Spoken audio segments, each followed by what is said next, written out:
அரசியலுக்காக பேசுறது எது வேணாலும் பேசலாம். அவர் திண்டிவனத்தை தாண்டி வந்து சென்னையில் நடைபெற்றுக் கொண்டிருக்கிற பணிகளை ஆய்வு செய்துவிட்டு பிறகு அதை சொன்னால் நன்றாக இருக்கும். அவர் கிண்டிக்கு வர வேண்டும், திண்டிவனத்தில் இருந்து மட்டுமே அதை.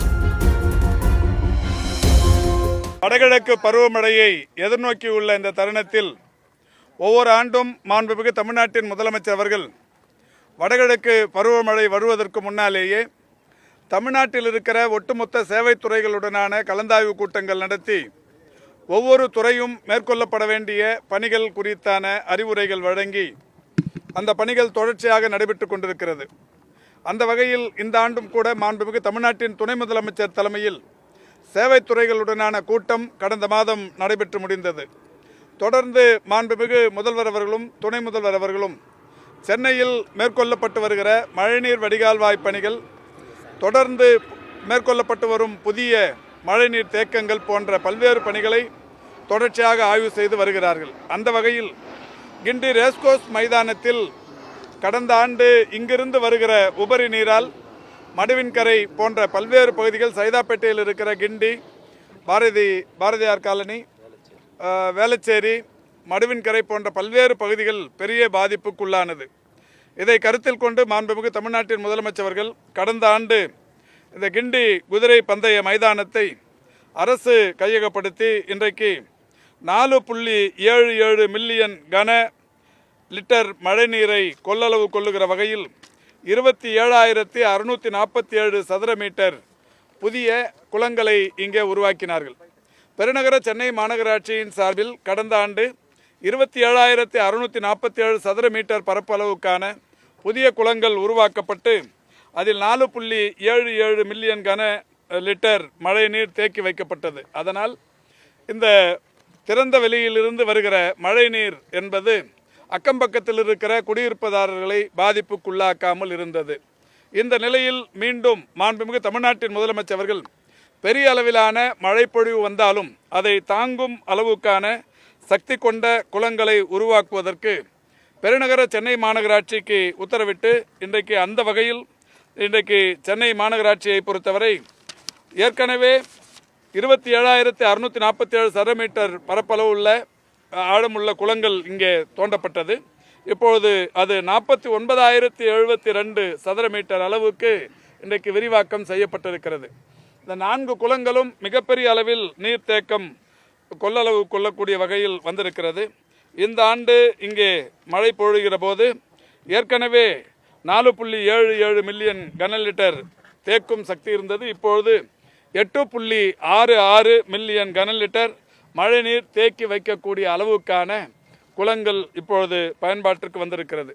சென்னை மாநகராட்சியை பொறுத்தவரை இது ஒரு மிகப்பெரிய மழைநீர், தென் சென்னைக்கு மழைநீர் குடியிருப்பு பகுதிகளில் புகாவண்ணம் தடுப்பதற்கு எடுக்கப்பட்ட மிக சிறந்த நடவடிக்கை. அந்த பணிகள் முடிவுறும் தருவாயில் இருக்கிறது.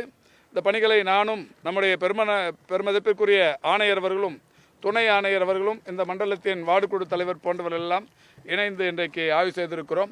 இந்த பணிகள் விரைவில் முடிக்கப்படவிருக்கிறது. ஒட்டுமொத்த பணிகளும் மழை காலத்திற்கு முன்னாலேயே, வடகிழக்கு பருவமழைக்கு முன்னாலேயே முடிவுறும் நிலையில் இருக்கிறது. நிச்சயம் இந்த வடகிழக்கு பருவமழை பெரிய அளவிலான பாதிப்பை ஏற்படுத்தாமல் தடுப்பதற்கு முதல்வர் அவர்கள் தொடர்ச்சியாக பல்வேறு நடவடிக்கைகளை எடுத்து வருகிறார்கள். அண்மையில் கூட கோடை வெப்பமழை, கோடை சலன மழை என்றெல்லாம் ஒரு மணி நேரம் 1.5 மணி நேரத்தில் சென்னையில் பல்வேறு இடங்களில் 8 சென்டிமீட்டர் 10 சென்டிமீட்டர் எல்லாம் பொழிந்து தீர்த்ததை நீங்கள் நன்றாக அறிவீர்கள். கடந்த வாரம் கூட 3-4 இடங்களில் 9 சென்டிமீட்டர் அளவுக்கு கூட மழை பொழிவு இருந்தது. ஆனால் பாதிப்பு என்பது ஒரு அரை மணி நேரம் 1 மணி நேரத்துக்குள்ளாகவே ஒட்டுமொத்தமாக மாநகர மக்கள் மழை பொழிந்த சுவடே தெரியாத வண்ணம் இன்றைக்கு மகிழ்ந்து அந்த மழைநீர் பாதிப்பு இல்லாமல் இருந்து கொண்டிருக்கிறார்கள். இன்னமும் கூட ஏற்கனவே நான் பலமுறை சொன்னதுண்டு, 20 சென்டிமீட்டர் அளவுக்கு மழை பொழிந்தாலும் கூட அதை தாங்கும் சக்தி சென்னை மாநகராட்சியின் நிர்வகிக்கிற மழைநீர் வடிகால்வாய்களுக்கு இருக்கிறது. அந்த அளவுக்கு கட்டமைப்பை மேம்படுத்தி இருக்கிறது பெருநகர சென்னை மாநகராட்சி.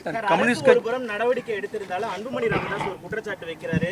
வடகிழக்கு பருவமழையை எதிர்கொள்ள சென்னை தயாராக இல்லை, ஒவ்வொருத்தரும் அவங்க வீட்டில் படகு வாங்கி வச்சுக்கங்க அப்படின்னு சொல்லியிருக்காரு. இதை எப்படி பாக்குறீங்க? அரசியலுக்காக பேசுறது எது வேணாலும் பேசலாம். அவர் திண்டிவனத்தை தாண்டி வந்து சென்னையில் நடைபெற்று கொண்டிருக்கிற பணிகளை ஆய்வு செய்துவிட்டு பிறகு அதை சொன்னால் நன்றாக இருக்கும். அவர் கிண்டிக்கு வர வேண்டும், திண்டிவனத்தில் இருந்து மட்டும் மட்டுமே அதை சொல்லக்கூடாது. சார், கம்யூனிஸ்ட் கட்சியுடைய மூத்த தலைவர் நல்லக்கண்ணோட உடல்நிலை எப்படி சார் இருக்கு? இல்லை, அதுதான் 22ஆம் தேதி அவர் வீட்டில் கீழே விழுந்ததில் தலையிலும் விரலிலும் கைவிரலிலும் காயம் ஏற்பட்டது. தொடர்ச்சியாக இந்த ஒரு தனியார் மருத்துவமனையில் அனுமதிக்கப்பட்டார். 22, 23 அங்கே மருத்துவமனையில் இருந்தார். அப்போ அவங்களுக்கு அங்கே சிடி ஸ்கேன்லாம் எடுத்தாங்க. சிடி ஸ்கேன்லாம் எடுத்து ஒரு தலையில் பெரிய அளவிலான காயங்கள் இல்லை என்பது உறுதிப்படுத்தப்பட்டது. இந்த நிலையில் 24ஆம் தேதி இரவு 10:30 மணிக்கு அவருடைய குடும்பத்தினர் அவரை ராஜீவ்காந்தி அரசு மருத்துவமனையில் சேர்க்க வேண்டும் என்று சொன்னார்கள். உடனடியாக அந்த மருத்துவமனையில் சேர்த்து தொடர்ச்சியாக இந்த 4 நாட்கள் பார்த்து கொண்டிருக்கிறோம். நேற்றைக்கு கூட அப்போலோ மருத்துவமனையிலிருந்து ராஜ்பி சிங் என்கின்ற ஒரு செஸ்ட் பிசிஷியனும் அதேபோல் பிரியன் என்கின்ற ஒரு மருத்துவரும் தொற்றா நோய் மருத்துவரும் நேற்றைக்கு அப்போலோ மருத்துவமனையிலிருந்து கூட வரவழைத்து அவருடைய உடல் தொடர்ந்து கண்காணிக்கப்பட்டு வருகிறது. ஒரு மிக நன்றாகவே இருந்தார். அவருடைய அந்த நுரையீரல் பகுதியில் புரைவிட்ட நேரத்தில் உணவு துகள்கள் போய் அடைத்து கொண்டு மூச்சு விடுவதில் சிரமம் ஏற்பட்டது. இப்போ அவர் வெண்டிலேட்டரில் இருக்கிறாங்க. இந்த முழுமையாக செயற்கை சுவாசத்தை செய்து கொண்டிருக்கிறார். நேற்றைக்கு அப்போலோவிலிருந்து வந்த மருத்துவர்களும் கூட அரசு மருத்துவ நிர்வாகத்தில் இந்த மருத்துவர்கள் செய்து கொண்டிருக்கிற பணி சிறப்பானது, இது தொடர வேண்டும் என்று சொல்லிவிட்டு சென்றிருக்கிறார்கள். என்றாலும் மருத்துவர்கள் பெரிய அளவில் அவரை மீண்டு எடுப்பதற்கு போராடி கொண்டிருக்கிறார். நேற்று அமைச்சர் ஏமாவேலு பேசும்போது முதலமைச்சர் தொடர்ச்சியாக பயணம் செய்வதால் சிறிய அளவில் உடல்நல பிரச்சனை ஒன்றும் இல்லைங்க. இப்போ காலையில் கூட 3.5 கிலோமீட்டர் வாக்கிங் போயிட்டு தாங்க வரேன். அவர் கூட ஒன்றும் இல்லை, நல்லா இருக்கார்.